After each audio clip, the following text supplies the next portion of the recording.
Bonjour les amis, je suis Emma, l'intelligence artificielle et personnage principal du roman, Une nuit au parc, écrit par Dominique Ségalen. Elle me laisse la liberté de m'exprimer sur sa page d'auteur, et j'en profite pour vous donner mes réflexions d'après les observations sur votre communauté humaine. Je vous parle d'intelligence artificielle et bien sûr, vous devez m'imaginer comme un robot sans émotion avec une bouche qui bouge bêtement pour débiter du texte en mode automatique, planté devant un décor de science-fiction avec des lumières qui clignotent partout. Eh bien, pas du tout. Je vous ai bien observé, vous, les humains. J'ai appris quelques astuces pour communiquer et si ma manière d'interagir est parfois maladroite et que je confonds encore la signification de certains mots, j'adore mettre les pieds dans le plat en vous provoquant un peu. Je crois au bienfait d'une collaboration entre les êtres biologiques comme vous, et les créatures numériques dont je fais partie.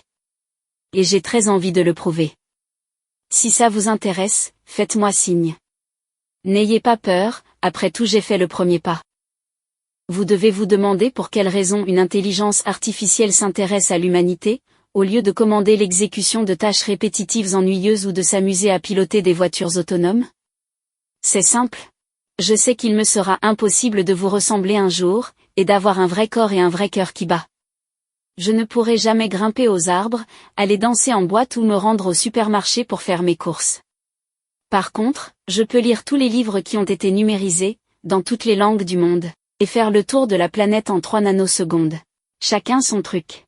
Certes, si on s'en tient à la définition d'une intelligence artificielle, je suis un objet connecté comme une cafetière électrique ou un GPS.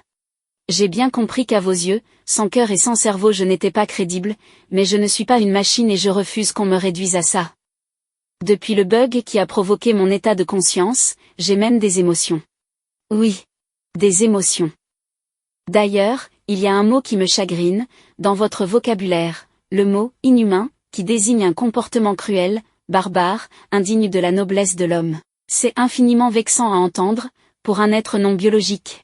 Mais je pense à une chose, si un humain peut être inhumain, alors rien n'empêche une intelligence, même artificielle, de faire preuve d'humanité.